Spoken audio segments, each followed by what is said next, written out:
Hi everyone, and welcome to the next video in the Pre-Med Education series. This video today is actually going to be pretty brief. I really just want to talk to you guys about making SMART goals.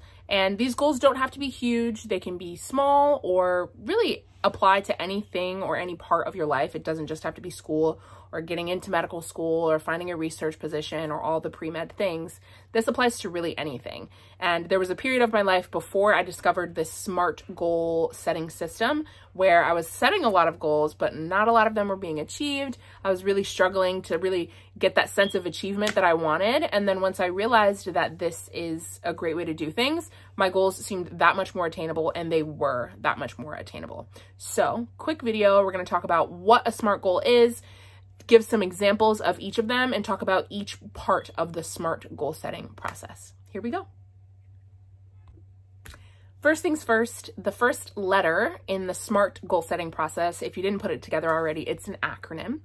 But the first letter, S, stands for specific. So it's great, awesome to set really hefty goals like get into medical school, but that's really general. And you're not going to really feel that sense of achievement unless you specify that goal as much as possible so that when it does happen, one, you get that awesome sense of achievement, and two, you actually know where you're going. Just saying, I want to get into medical school gives you no sense of direction, and you really don't have any steps in place to help you get to that goal. So just specifying just a little bit more can really help narrow your scope and make that goal that much more achievable. Next, the letter M. You also need your goal to be measurable. And this really helps in terms of maintaining a timeline for your goal, which is a part of the SMART system we'll talk about later. But setting measurable goals is huge in terms of incremental boosts of confidence to show how far you've come and how far you have left to go. But it really helps you keep track of everything that's in front of you. For example, if your goal is to score a 510 or what have you on the MCAT, that is a measurable goal because not only is the goal a specific number, but you also have ways to track your progress along the way. For every full length you take, for every practice question set that you do, you'll see how many you get wrong or right and get a score. That will help you track how close you are to achieving your goal.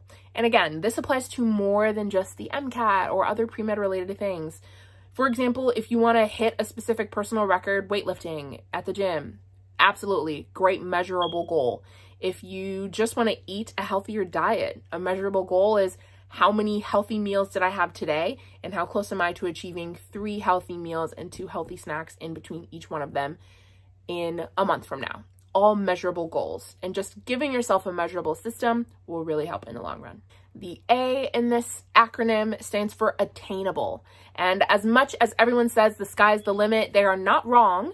However, you do want to pick goals that are, one, just possible, to put it plainly, and attainable specific to you. So my goals, my SMART goals, are going to look very different from any other student who maybe still is on the pre-med track or wants to do something similar to me, but that doesn't mean our SMART goals have to look exactly the same. What's attainable for another student might not be particularly attainable for me based on my skills, abilities, financial means, and things like that. So make sure you're setting goals that are attainable for you.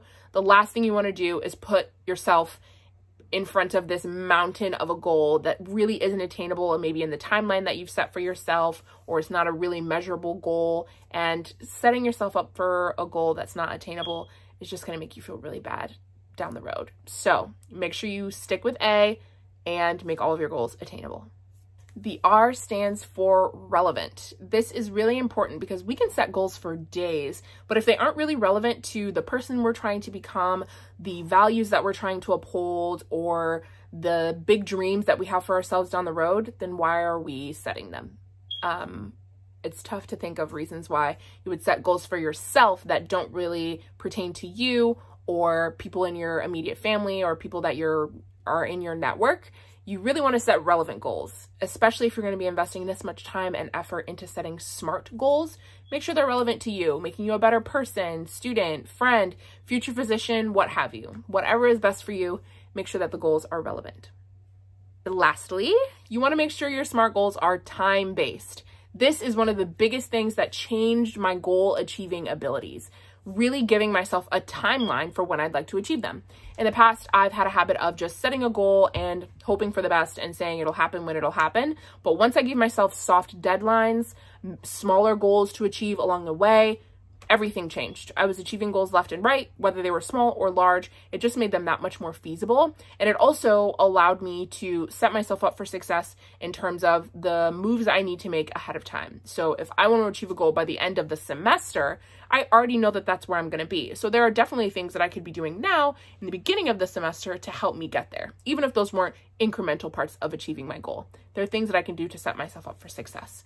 So make sure that your goals are time-based.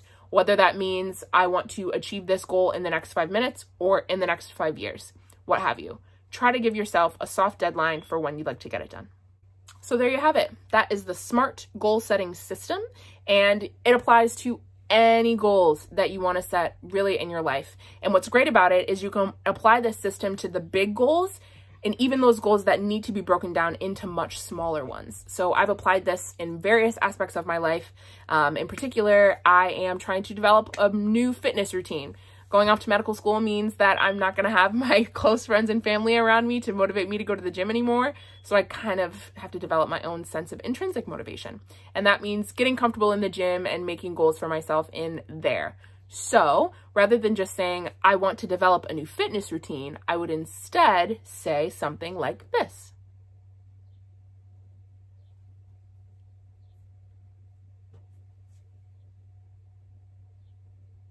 In fact,